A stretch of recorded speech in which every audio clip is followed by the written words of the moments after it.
Bonjour à tous et bienvenue sur ma chaîne Quartier Latin.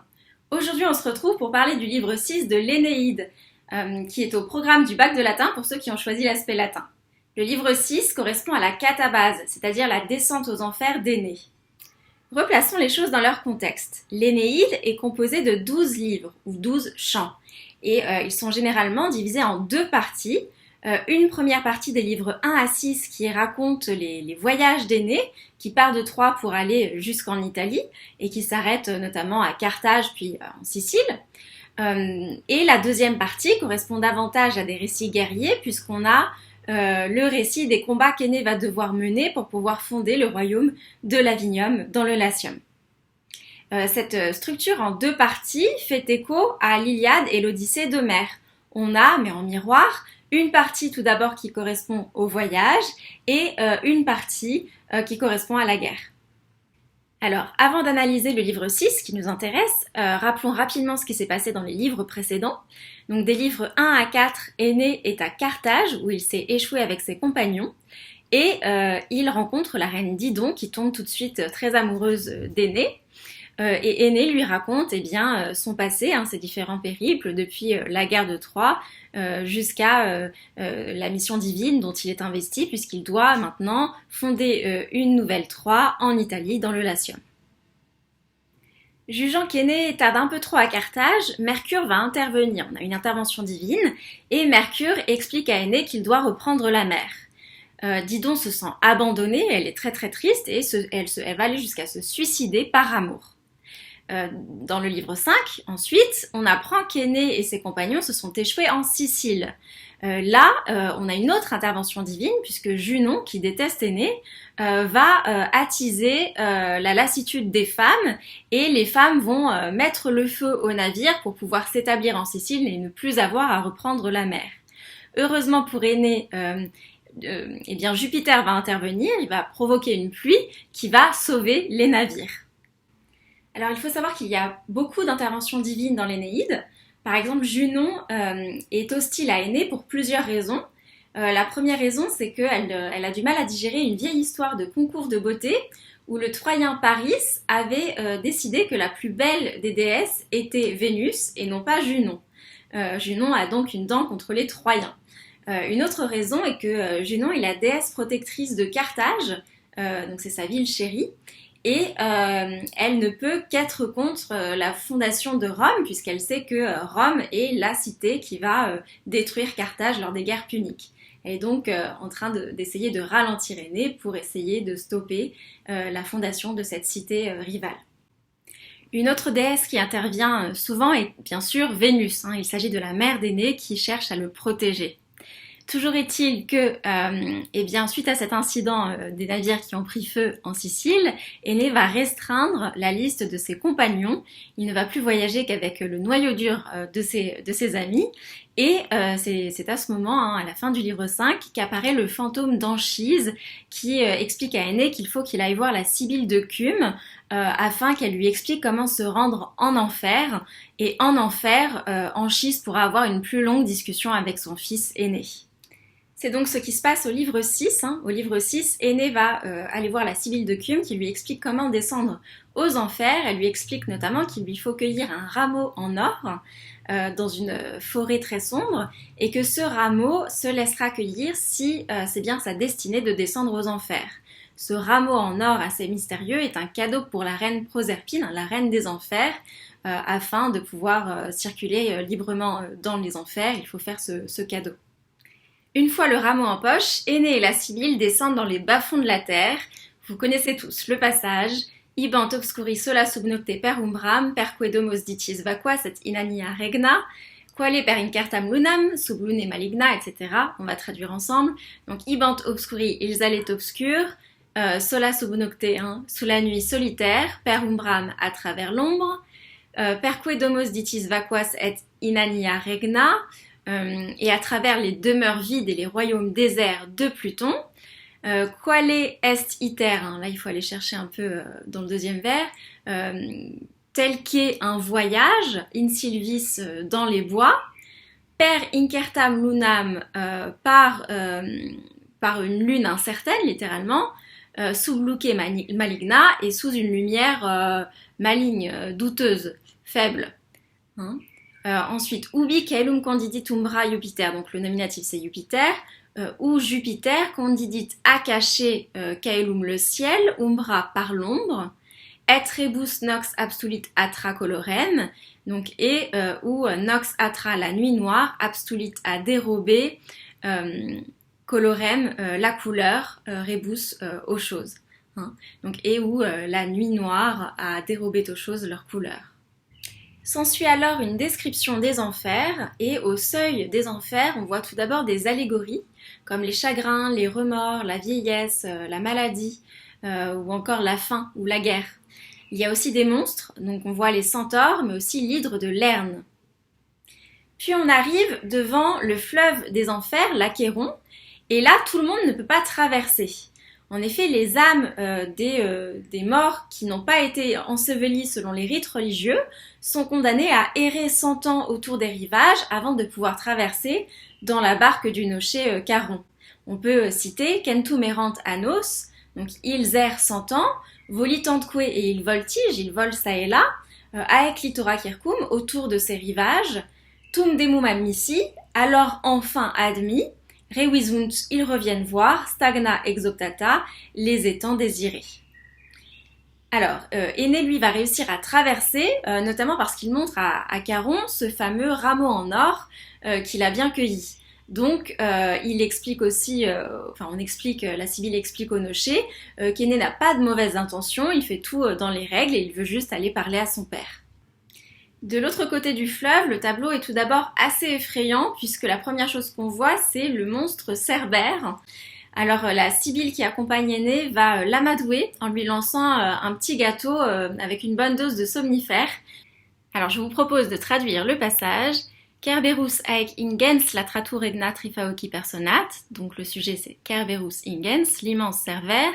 Personat fait retentir, haec regna ses royaumes. Latratu trifaoci, de son aboiement à trois gorges.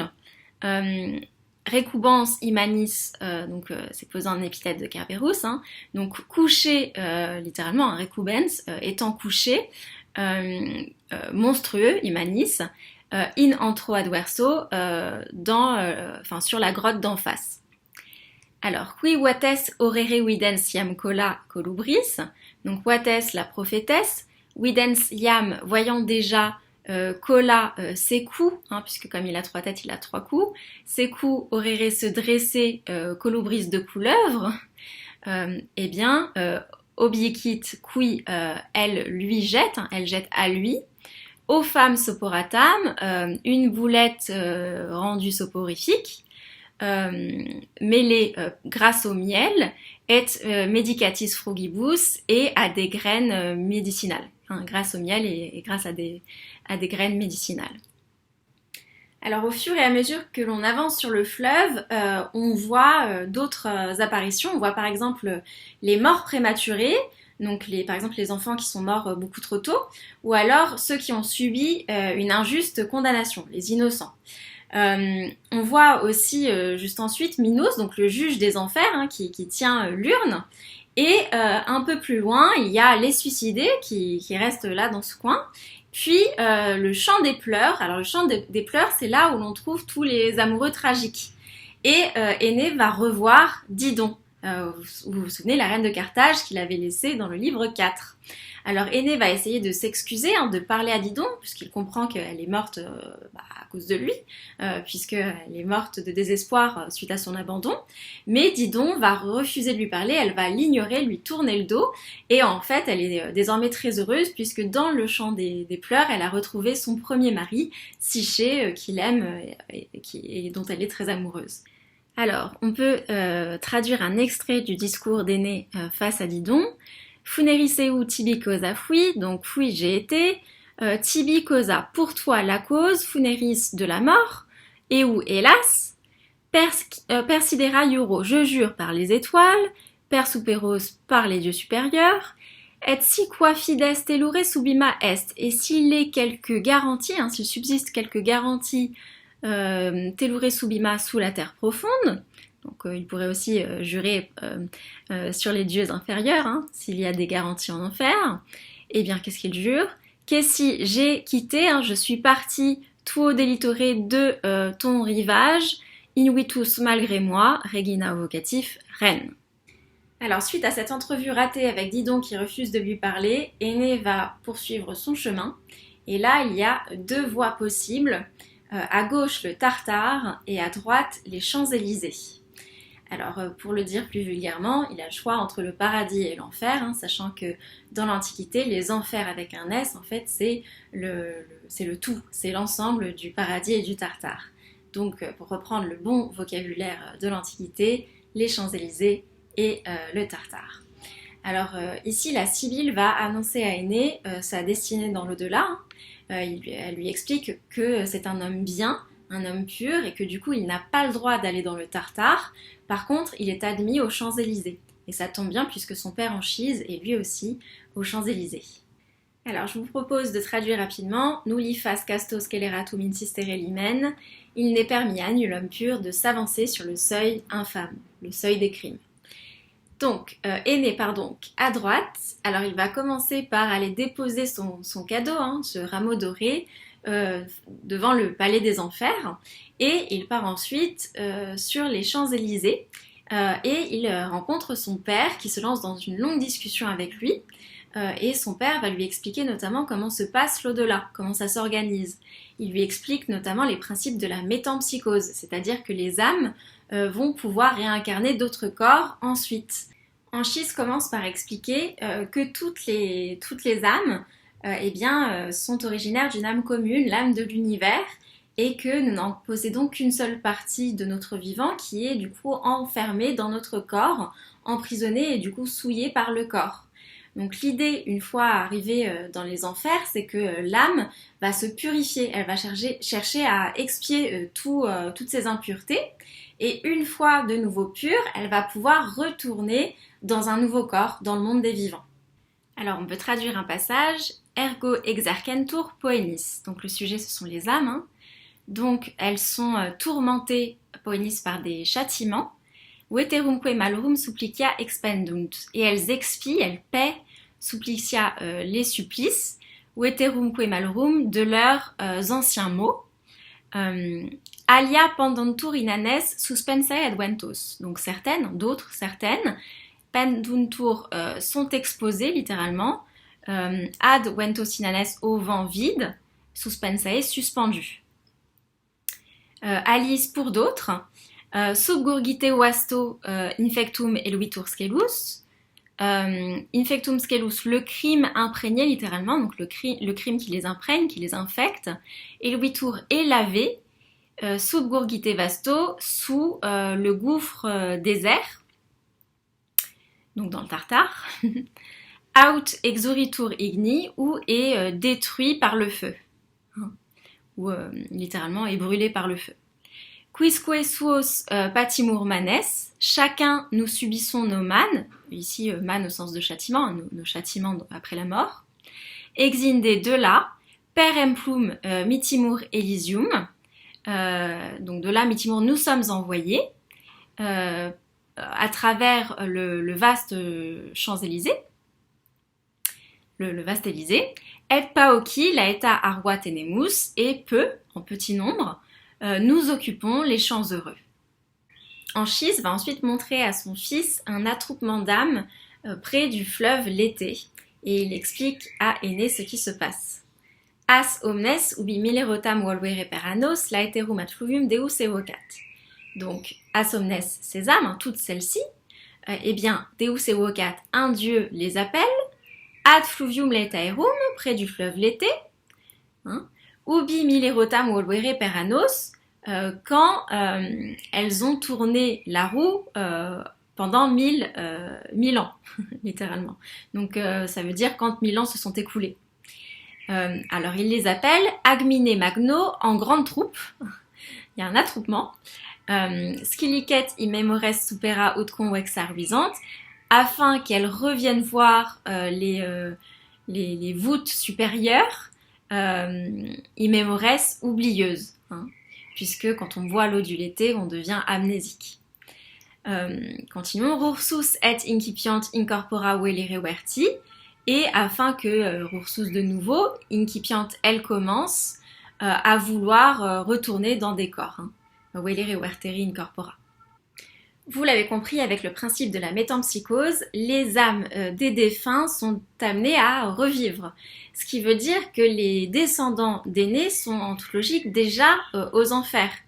Donc Anchise va en profiter pour introduire les descendants d'aînés à Aîné. Il va lui montrer ses petits-fils, ses arrière-petits-fils, qui sont déjà sur le bord du fleuve du Lété. Donc il va par exemple présenter à Aîné ses descendants directs, donc Silvius, Capys, Numitor, Romulus, mais il va aller encore plus loin, il va lui présenter Jules César et Octave Auguste, et là on a un petit passage qui s'apparente à de la propagande. Pourquoi ? Parce que Virgile écrit sous l'empire de César Auguste, d'Octave, et du coup il va chercher à flatter l'empereur par des vers très flatteurs. Alors on peut traduire ensemble. Huc geminas nunc flecte acquies, donc tourne maintenant ici tes pointes jumelles, littéralement, donc tes yeux. Encat spice gentem, regarde cette race, cette lignée. Romanos quetuos étaient romains, donc là on a une figure de style, puisque la race c'est précisément les Romains, donc on a un endiadine, on dit en 2 fois ce qui aurait pu être dit en une. Hic Caesar, là et César, et omnis Iuli progenies, et toute la descendance des Iules. Magnum caeli ventura subaxem, alors ventura est un participe futur qui est sur le point de venir subaxem, sous l'axe magnum, sous le grand axe caeli du ciel. Donc hic vir cet homme, hic est Augustus Caesar, celui-là est Augustus César, Auguste César, divigenus, né d'un dieu, et on précise, tibi quem prometti saepius audis, celui qui, que tu entends, quem audis, saepius très souvent, prometti, être promis, tibi à toi. Donc Octave Auguste était promis à Aîné comme un grand homme d'État. Alors on le voit, le discours d'Anchise permet d'établir la légende de Rome, de tisser une destinée épique pour Aîné et ses descendants. Cela dit, on peut se demander à quoi sert le livre 6, puisque on le comprend maintenant qu'on a vu le discours d'Anchise, ce discours ne fait pas avancer l'intrigue. Anchise cherche juste à remotiver son fils. Alors comment interpréter le livre 6 de l'Énéide ? Certains critiques parlent ici d'un autre voyage initiatique, une autre sorte de voyage initiatique dans l'Énéide, alors que le reste de l'Énéide représente un voyage horizontal de Troie jusqu'en Italie. On a ici un voyage vertical, une descente aux enfers, qui est aussi comme une parenthèse dans l'intrigue. Le temps est suspendu, mais on a ce voyage initiatique. Ce que l'on peut dire aussi, c'est que tandis que le tout début, les premiers livres de l'Énéide étaient tournés vers le passé, vers les récits de la guerre de Troie par exemple, et cette mission pour fonder une nouvelle Troie, eh bien le livre 6 est tourné sur le futur. On a plein de verbes au futur et on annonce cet avenir pour Rome. Donc cela permet de faire le pont entre le passé et le futur et d'annoncer une destinée épique et une légende pour Rome. Alors les derniers vers du livre 6 de l'Énéide prêtent à confusion. Il y a pas mal de débats autour de ces vers. Pourquoi ? Parce que Anchise raccompagne Aîné jusqu'à la sortie des enfers. Et là, il y a 2 portes possibles. Une porte de corne et une porte d'ivoire. On explique que la porte de corne est dédiée aux âmes des défunts qui veulent visiter le monde supérieur, le monde des vivants. On peut lire « Datur umbris veris », elle est donnée aux ombres vraies. Tandis que la porte d'ivoire correspond au insomnia falsa, au songe faux. Donc par exemple, on peut envoyer des monstres ou des illusions dans le monde des vivants sous la forme de songes. Et ce qui est assez étonnant, c'est que Aîné va sortir des enfers par la seconde porte, par la porte des songes faux, la porte d'ivoire. Alors comment l'interpréter? On pourrait penser qu'Énée étant une véritable personne, eh bien, Énée aurait pris la première porte, celle pour les ombres véritables. Mais ça n'est pas le cas. Première interprétation possible, certains critiques ont soumis l'hypothèse qu'Énée n'est pas réellement descendu aux enfers. Si ça se trouve, tout cela n'était qu'un songe. Deuxième hypothèse, eh bien, Anchise est prudent. Il se dit que c'est plus sécure pour Énée de prendre la porte des songes plutôt que la porte où les âmes des défunts circulent, parce que ainsi il évite une confrontation avec des âmes. Et comme il n'est pas permis à un vivant de quitter les enfers, de quitter vivant les enfers, eh bien cette confrontation pourrait être problématique. Donc Anchise préfère la sûreté et fait sortir en catimini Énée par la porte des songes. Je ne tranche pas pour vous, je vous laisse choisir votre interprétation préférée. C'est tout pour cette vidéo, n'hésitez pas à liker et à vous abonner si elle vous a plu et je vous laisse me dire dans les commentaires ce que vous aimeriez voir pour la suite. À très vite!